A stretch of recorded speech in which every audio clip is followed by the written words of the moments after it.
All right, so first things first, fall is the season of change, right? So it is when the leaves change and the temperatures cool down, and it is literally my favorite season of all four in North Carolina. It's really, really, the climate is perfect. The skies are super blue. Anyway, it is the lead-in to our cold months, right? So winter. One of the things I love about North Carolina is how true we are to the seasons. As soon as the end of September arrives, the humidity diminishes, and the temperatures start to cool down, and everything just feels more like fall. The leaves start to change. And then when the first day of winter arrives at the end of December, you start to feel those colder temperatures. So in preparation for the winter months, it is a good idea to make sure that your windows are not leaking air in or out, and your doors. Any really points of egress in your house, which is mostly windows and doors. And a great way to check for that is to just go up to the window. See if you can feel a draft.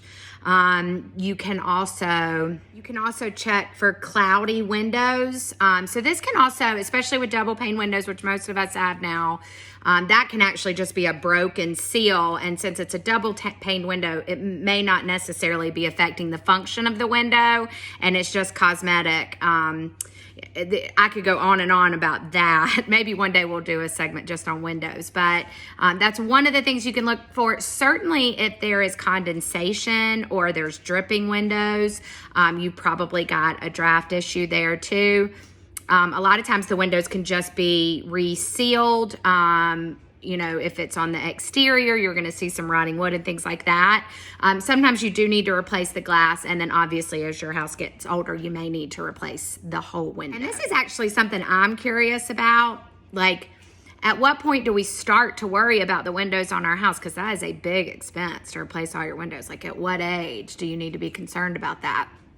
So many builders have had the window company that installed the windows for the builder have warranty companies that far outlast any other warranty on the home. And a lot of people don't know that, especially if you're the second, third, fourth owner of a house. You don't know that you can find out who the window manufacturer was. And a lot of times things are covered under warranty. We've had great success with that with our sellers, with being able to get certainly window glass with the broken seal, get that replaced. Anyway, it is something that I'm curious about and I want to learn more about, so we will save that for another Humpday update topic. And then depending on how far you really want to delve into this, my dogs are playing right below me if you hear them. Hey guys.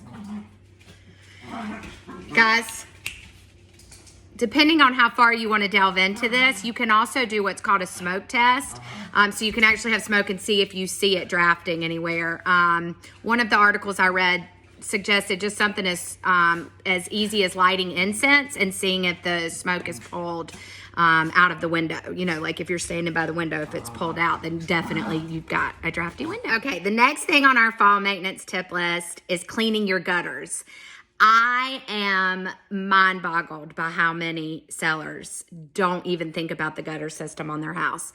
One time I sold a house that didn't even have gutters. And I don't even remember at what point we realized that the house didn't have gutters. I think the inspector discovered it, but it was like, how can you build a house without gutters? Anyway, the gutter system on your house it rains all the time, right? This helps the water run off of your house and away from your house. The new code is even that the pipe at the end of the downspout has to come out 12 inches from the house. So it really, you've probably seen, like if you see a house get sold in your neighborhood, you've seen them have to put little extenders on there. A lot of inspectors call out if there aren't blocks too to help it drain away from the crawl space or the slab of your home. Standing water is never a good idea for a house, period. The humidity levels go up, which can cause mold and wood damage, and most of our houses are framed with wood in this area. So big no-no, you want to make sure your gutter system is working. And the easiest way to do that is annual maintenance with cleaning out your gutters. Certainly at the end of fall, it is very important. So if you're going to do it yourself, and it requires no skill, other than you have to be comfortable up on a ladder in most cases. Certainly if your house is 2 or 3 stories and you're on a sloping lot, it may make more sense for you to hire somebody than try and get up that high. But if you're going to do it yourself, there are tons of YouTube videos. There's YouTube videos for everything. Like, you can become an expert of everything on YouTube. But definitely YouTube it to make sure that you're doing it right, that you're cleaning them out right. And that you're doing it safely. But you certainly, if you're going to get up there and take the time and take the weekend or a Saturday or whatever to do it, you want to make sure that you're doing it correctly. So highly recommend that you check out those YouTube channels. In a nutshell, you get all the debris out, run a hose to make sure that it's flowing the way that it's supposed to. There are also lots of contractor options to have your gutters cleaned out. I personally know some really great people, some companies. There are annual plans that you can get on with some companies where they just keep up with it for you and come out and do it. So if you need any recommendations for people like that, let me know. And then, you can do the gutter guard system, and that's actually a name, but it's essentially a vented cover for the tops of your gutters that allows rainwater to enter but not debris. I've had a couple of sellers have this on their system. Sorry, my dogs were getting very loud. I had to yell at them. Okay, so gutter guard systems, and again, there are lots of other options besides gutter guards. This is me not promoting gutter guards. I'm not promoting them either, but I have had sellers with those systems, and I can tell you that I could not. I certainly mentioned it as a characteristic and an upgrade to the home, but I don't know that it translated into any additional value. So if this is something that you're going to spend the money to do to your house, know that this is a personal enjoyment thing and not an added value thing. But I mean, it sounds great to never have to worry about cleaning out your gutters again, and you have the money to do it, and certainly the equity. Most of us do have the equity in our house now. Probably something to consider, just to, anything that you can do to make your life as maintenance free as possible just translates to more personal enjoyment time. Next up on our list is your roof.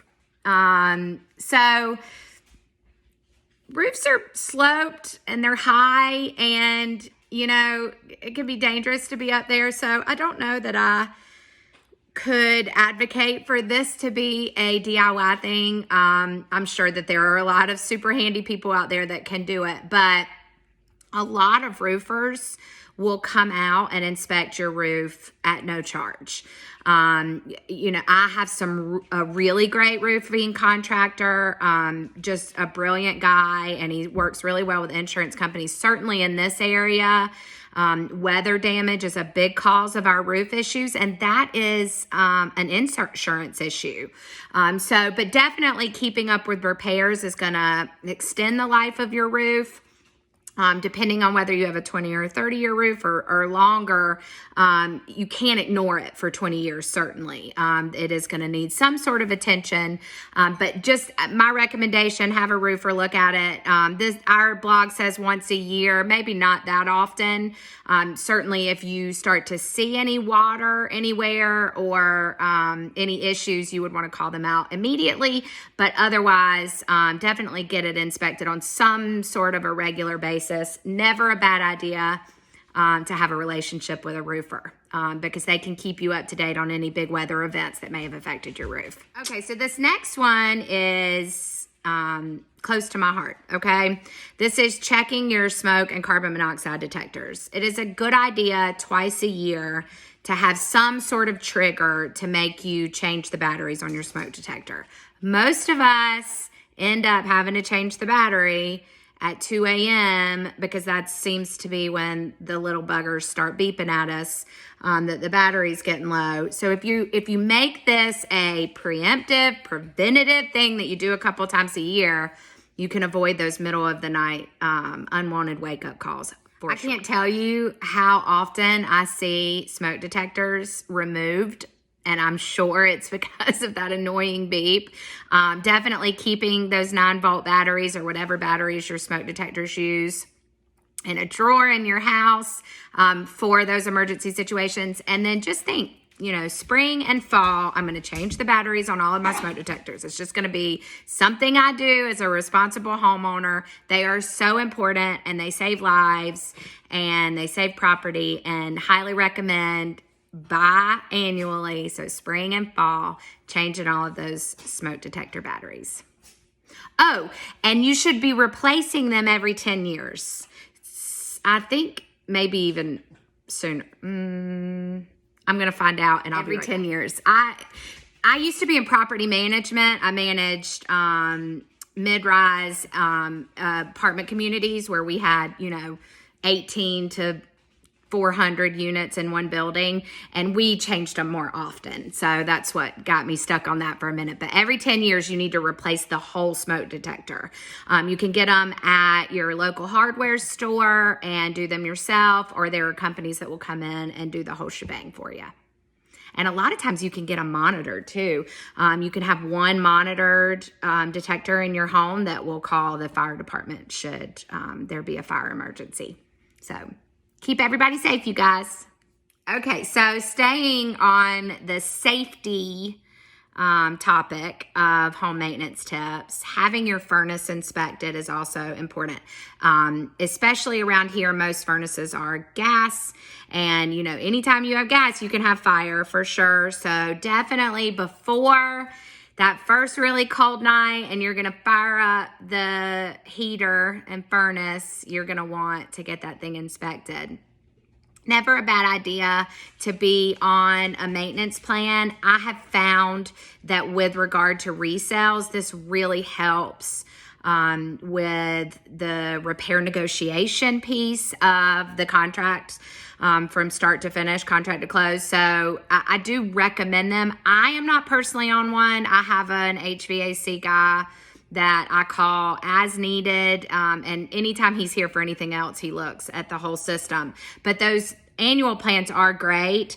I will warn you, there are definitely some companies that take advantage of that, and there's always something that needs to be fixed when they show up. So maybe be a little bit mindful of that when choosing a company to be on a maintenance plan. But at the very least, call somebody a couple of times a year to come out and check your full system. Spring before you're going to fire up the AC, winter before you're going to fire up the furnace and heater. And maybe do, switch it up so that you're getting a differing opinion from people every time you have to do that. So anyway, check that furnace before you fire it. So that's it. That is your Hump Day update for today.